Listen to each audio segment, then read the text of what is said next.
I enjoy what I do, and I still love boxing, and you can see tonight. Hey, what's up? This is Antonio. Welcome back to my channel, The Who's Ready for Some Fighting Words. In this video, I want to talk about Canelo Alvarez. What is next for Canelo Alvarez? Really quick, if you like the videos, please take the time, subscribe to the channel. It literally takes one click. Also, if you could, please hit that thumbs up button. It does help. It shows love and it supports this channel. So, who's next? What's next for Canelo Alvarez? So what I've done is I've comprised a list of 4 individuals.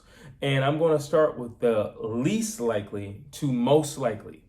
And I'm going to jump this thing off with number 1. Who's the least likely guy that we'll be seeing Canelo in the ring with anytime soon? And that has to be David Benavidez. I mean, which should have been the fight that he was in there with instead of Berlanga. But it is David Benavidez. He brings, listen, do I think Berlanga did a great job? No, he did what he was supposed to do. He was supposed to lose. He lost. However, he sold the marketing. Very good for him, which means that we can put him in another big show. And because now he has the experience, he knows what to do. So good for you, Berlanga. Also, he didn't give up on himself. Good for you, Berlanga. Where most guys kind of get mesmerized by Canelo, he did try to press forward. He did get dropped, but he got back up, and he continued to fight hard. He showed a lot of grit, a lot of determination, and a lot of heart. So, good for Berlanga. Now, in mentioning David Benavidez, he's everything Berlanga is and more. Berlanga's big. Well, David Benavidez is big. Berlanga's young. Same thing with Benavidez. And now let's talk about some things that Berlanga is not. He doesn't have the fluid hands that David Benavidez has. He's not a better boxer than David Benavidez. He's not. He's just great at brawling. But guess what? Benavidez can box and he can brawl. Whatever you want to do, he can do it. And he has a high punch volume. So clearly, Canelo's not looking at this guy to be his next opponent. Now, I'm not delusional, and I'm sure by now you're not delusional in believing that that would be the next one. So clearly, he's the least likely candidate for Canelo to be facing next. So who's next on the list? Well, I have Dmitry Bivol. Contrary to what Canelo's saying, I want a rematch, I want the rematch. Contrary to what he is saying, let's be realistic. Dmitry Bivol beat you relatively easy. I am under the belief that Dmitry Bivol didn't even step on the gas.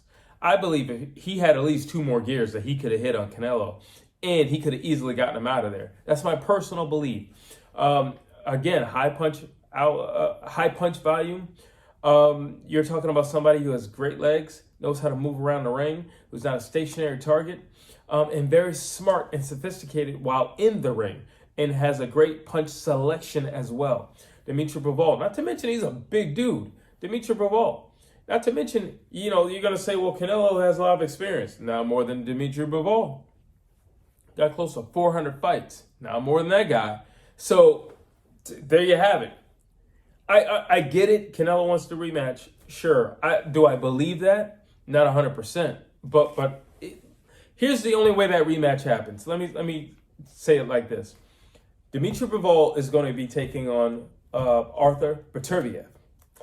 The only way this rematch happens is if Arthur Beterbiev starches Dmitry Bivol. That's the only way this rematch happens. If their fight, Bivol and Beterbiev, if that fight goes the distance, if that fight is a 50-50, there will be no rematch. The only way there's a rematch is if Arthur Beterbiev starches Dmitry Bivol. That's the only way. Meaning they have their fight on Saturday. Canelo Alvarez is calling on Sunday. He said, hey, can we do next Saturday? Why? Because you're low on morale. Why? Because you're still buzzed from getting knocked out. Why? Because you lost your O. You're not the same anymore. That's why. Yeah, you thought you were big as you beat me, and now this guy just starched you. It's a perfect time for me to get my revenge. I want the fight right now. You know what? Last time around, you got $10 million. I'm giving you $50 million. Can we fight next weekend? That's what Canelo was saying. I guarantee that would be what Canelo would be saying. So that's the only way they're going to fight. Unless you're delusional, you think that Canelo Alvarez really wants to fight Dmitry Bivol. And especially if Dmitry Bivol either just flat out wins against Arthur Beterbiev, or if he were to start Arthur Peterviev, I guarantee we wouldn't hear a peep out of Canelo Alvarez. There won't be a tweet. There won't be a text. There won't be a TikTok video. Like, there'll be nothing from Canelo Alvarez. He won't even mention Dmitry Bivol if he beats Arthur Peterviev, especially by the way of knockout. Trust me on that one. So who do we have next? We have Terence Bud Crawford. Now, I get it. They're not in the same weight class, and I get it. Terence Bud Crawford, used to fight at a way lower weight. So, yeah, here's the thing. His last outing, he didn't look so good. Let's be honest. He didn't look so good. So, okay, you factor that in. Not to mention you also factor in that he's the smaller guy. Okay. Not to mention you factor in that, you've got more experience with world-class, fighters than Terence Crawford. Okay, now you factor that in. That's 3 strong points right there. However, Berlanga didn't look horrible. He just looked the way we expected him to look. But in terms of boxing, I think that's some of the best boxing that Berlanga has ever displayed. Even though he lost pretty much every round, I still think that's some of the best boxing he's ever displayed. He usually is displaying brawling. So I'm still pretty impressed by him. Now, here's the difference between Berlanga and Crawford. Crawford has this.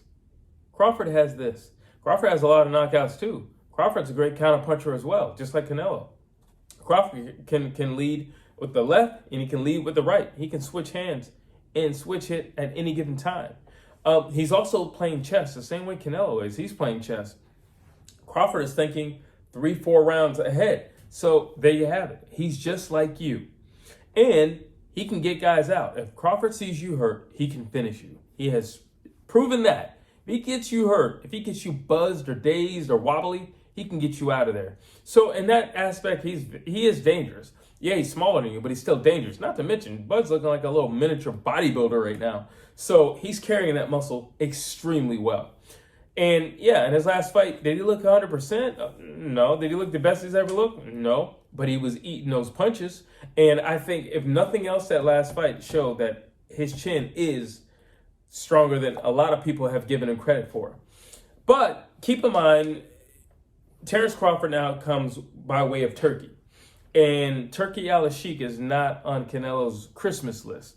So if for nothing else, Bud more than likely won't get that fight just simply because Canelo Alvarez will love to stick it to Turkey Al-Sheikh just to put him back in his place and let him know you're not the king of boxing, buddy. This is a worldwide stage. You're from where you are, I'm from where I am, but right here, I'm the king.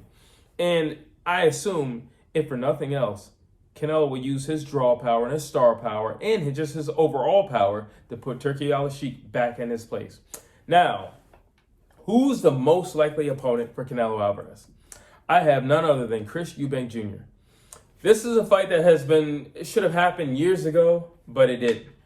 Well, Chris Eubank Jr. is older now. He's a lot slower now. His last 2 fights weren't the most special thing in the world. I mean, he beat a guy he should have beat the first time. But neither here nor there. Something very important about Chris Eubank Jr. is he has 1 foot in boxing and 1 foot in poker. Now, either you're going to play poker full-time or you're going to box full-time, but you can't box part-time at an elite level. It's not going to happen.